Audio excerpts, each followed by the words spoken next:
خوش آمدید. ہمارے ساتھ پاکستان کا بہت بڑا نام پروفیسر ڈاکٹر سعید اختر صاحب جو کہ پریزیڈنٹ اینڈ سی او ہیں Pakistan kidney and liver institute and research centre کے اور ماہر وبائی امراض ہیں, پبلک ہیلتھ ایکسپرٹ ہیں, موجود ہیں. سر بہت شکریہ وقت دینے کا.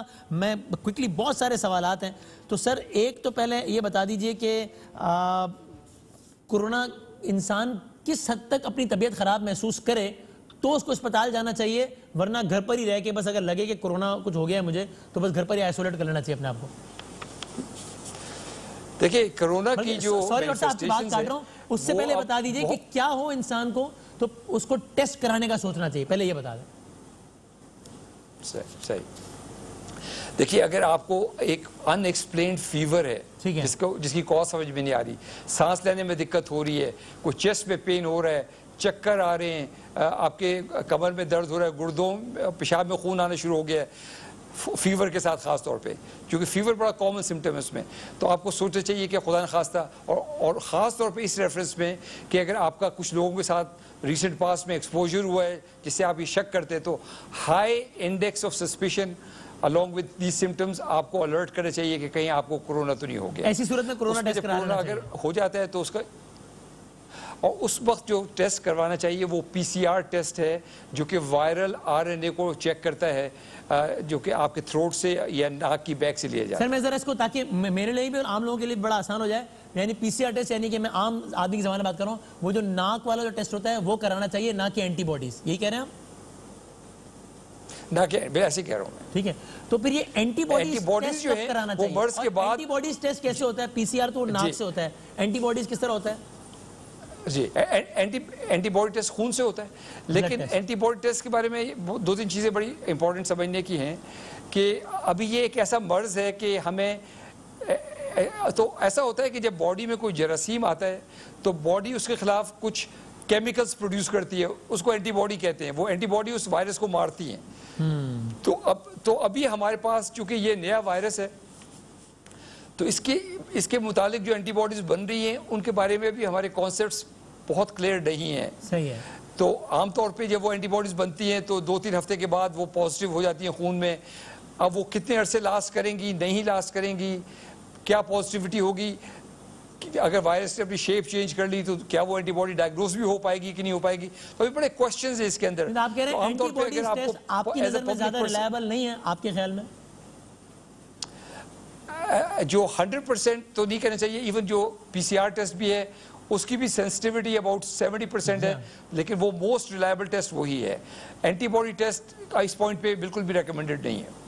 کسی کو بھی نہیں کرانا چاہیے, یا مثلا ایک میں ہوں جس مجھے کوئی علامات وغیرہ محسوس نہیں ہو رہی, میں چاہتا ہوں کہ اندازہ لے لوں کہ میرا جسم میں اس وقت قوت مدافعت کتنی تگڑی ہے, تو میں اینٹی باڈیز ٹیسٹ کرا لوں, یا کسی کے لیے کرانے کا فائدہ نہیں ہے؟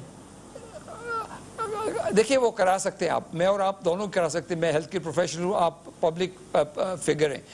اچھا لیکن کیا اینٹی باڈی کا پازیٹیو ہونا کیا یہ مطلب ہے کہ میں ایکسپوز ہو چکا ہوں؟ نمبر 2 کہ کیا وہ کتنے عرصے لاسٹ کرے گی؟ نمبر 3 اگر وہ نیگیٹو آتی ہے تو اس کا کیا مطلب ہے کہ آپ ایکسپوز نہیں ہوئے؟ تو چونکہ یہ ابھی بہت کوسچنز ہیں, لہٰذا اسی لیے دنیا کی کوئی ایجنسی اس سٹیج آف دا وائرس پہ اینٹی باڈی ٹیسٹنگ ریکمینڈ نہیں کرتی. آپ کہہ رہے ہیں وہ ناک والا پی سی آر ہے, ٹھیک ہے, اچھا ٹھیک ہے. اب انسان کی طبیعت خراب ہو گئی, اس نے کورونا ٹیسٹ کرا لیا, پازیٹیو آ گیا, اللہ نہ کرے کسی کو, اب اس کو کب تک گھر میں رہنا چاہیے, اور کیا ہونے لگے تو اب اس کو گھر سے اسپتال کا رخ کرنا چاہیے؟ دیکھیے اس کو پہلی چیز یہ کرنی چاہیے کہ اپنے آپ کو آئسولیٹ کرنا چاہیے اور اپنے لوڈ ون کو بچانا چاہیے, بلکہ لوڈ ون کو بھی ٹیسٹ کرانا چاہیے گھر میں, خاص طور پہ اگر کوئی بزرگ ہے. صحیح ہے. اچھا اس کے بعد دوسرا یہ کہ اس کو پانی کا استعمال بڑھانا چاہیے ریزنیبلی, کوئی اپنے آپ کو یہ نہیں کہ مار ڈالے.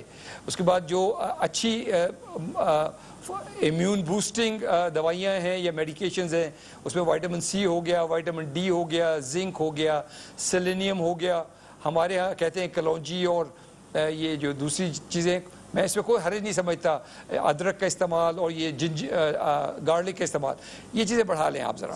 اسی طرح غذا اپنی اچھی کریں, نیند لیں, پھل کا استعمال کریں, کچھ اچھا گوشت وغیرہ انڈا وغیرہ لیں تاکہ آپ کا اپنا نظام دفاعی استعمال ہو. اس کے بعد اگر آپ کو سمٹمز سٹیبل رہتے ہیں, اس میں آپ واچ کریں کہ آپ ایک پلس آکسی میٹر لے لیں, دیکھیں آپ کی سیچوریشن ٹھیک رہتی ہے کہ نہیں, وہ خون میں آکسیجن سیچوریشن کو مانیٹر کرتا ہے. تو ایز لانگ ایز آپ کو پتہ ہے کہ آپ کے آکسیجن سیچوریشن ٹھیک ہے, آپ کو سانس لینے میں کوئی دقت نہیں, یہ 2-2.5 ہزار روپے کا آ جاتا ہے. ٹھیک ہے.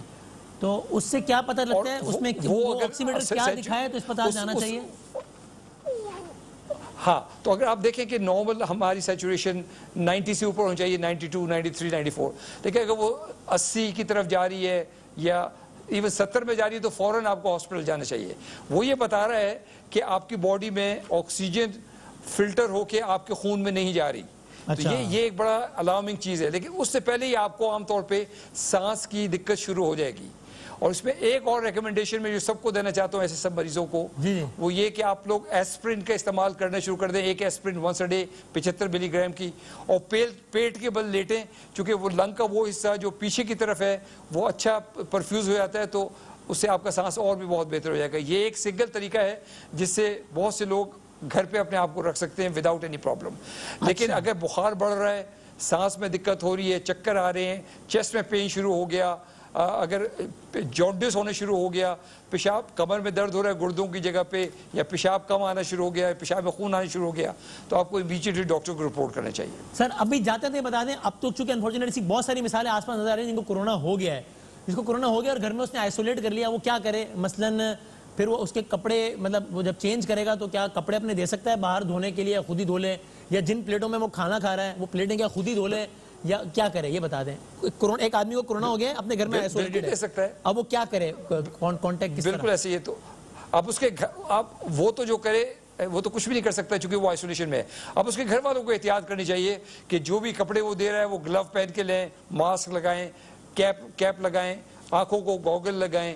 پھر جب پلیٹ واش کر رہے ہیں تو وہ میک شور کریں کہ اس کے سپلیش ان کو فیس پہ نہیں آتا. اب بہت لو رسک ہے پلیٹوں سے یا کپڑوں سے وہ ٹرانسفر ہوگا، لیکن بہرحال احتیاط بہت ضروری ہے. لو رسک یعنی کہ اگر کوئی کورونا پیشنٹ ہے، اس نے اگر اس کپ کو ہاتھ لگایا جو میرے ہاتھ میں ہے اور اس نے وہ کپ مجھے دے دیا ہے، تو اب اگر میں نے اس کپ کو پکڑ لیا ہے کورونا پیشنٹ نے جو مجھے دیا، اور پھر میں نے اپنی آنکھ صاف کی ہے یا ناک پر ہاتھ لگایا ہے، تو کیا مجھ میں منتقل نہیں ہو گیا؟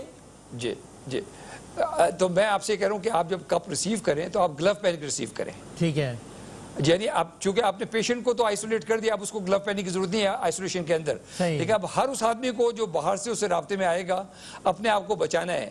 ان ادر ورڈز وہ جو ہے وہ چونکہ آپ سب کے لیے انفیکشس ہے جو گھر کے لوگ ہیں، تو ہر گھر والے نے اپنے آپ کو اپنے ایکسپوجر میں اس سے اپنے آپ کو سے بچانا ہے. یہ کپڑوں پر یا سرفیس پر کتنی دیر رہتا ہے؟ اگر ایک کورونا کے مریض نے اس کپ کو ہاتھ لگایا ہے تو اس کپ پہ کتنی دیر تک رہے گا وہ کورونا کا اثر؟ بہت زیادہ دیر نہیں. میرا خیال ہے جو میٹل ہے اس میں، جو لوہا ہے اس پہ کوئی 2-3 دن رہ سکتا ہے، جو تانبا ہے اس پہ چند گھنٹے رہ سکتا ہے، شیشے وغیرہ پہ اور بھی کم ٹائم میں رہے گا وہ. ٹھیک ہے. جی ہاں، لیکن میں سمجھتا ہوں کہ ہمیں بڑی احتیاط کی ضرورت ہے گھر والوں کو، اور اس میں کوئی بہت بڑی قیامت نہیں ہے. آپ نے ایک گلو پہن کے سارے کپڑے اس کے برتن ریسیو کر لیے، اس کے بعد کپڑوں کو آپ نے ابلتے ہوئے پانی میں ڈال دیا، وہ سارے دھل جائیں گے وہاں پہ گرم ہو کے، اور برتنوں کو آپ نے گرم پانی سے دھو لیا اسی گلو کے ساتھ، تو کوئی بہت بڑا رسک نہیں ہے، اس میں پریشان ہونے کی ضرورت نہیں ہے. رائٹ، بہت شکریہ سر، تھینک یو ویری مچ. یہ ڈویبل ہیں سارے. رائٹ. ڈاکٹر سعید اختر صاحب میری طرف سے یہ پیغام بھی کہ ڈاکٹرز کو اس وقت بڑی پرابلم ہے کہ وہ اسپتال میں مریضوں کے لواحقین ان کی طرف سے بہت زیادہ عدم تحفظ کا شکار ہیں. یہ نہ بھولیے کہ غلطیاں آف کورس ہو سکتی ہیں، وہ ڈاکٹر بھی انسان ہیں، لیکن اگر انہوں نے اس حوالے سے بھی اپنے آپ کو ولنریبل فیل کیا، ایک تو ویسے ہی شہید ہو رہے ہیں ڈاکٹرز، جانے جا رہی ہیں، اگر مزید ڈاکٹر ان وجوہات کی وجہ سے بھی گھر بیٹھ گئے تو پھر علاج کس نے کرنا ہے؟ پھر ہوگا کیا؟ تو ذرا اس حوالے سے بہت صبر و تحمل کی ضرورت ہے بہت زیادہ. ڈاکٹرز کو میرا آپ کا سیلوٹ نہیں چاہیے، سیلوٹ ہم کریں اچھی بات ہے، ان کو سیلوٹ سے زیادہ میرا آپ کا تعاون چاہیے. زندگی رہے، صحت رہے، تو اگلے ہم میں حاضر ہوں گے. تب تک کے لیے اللہ حافظ.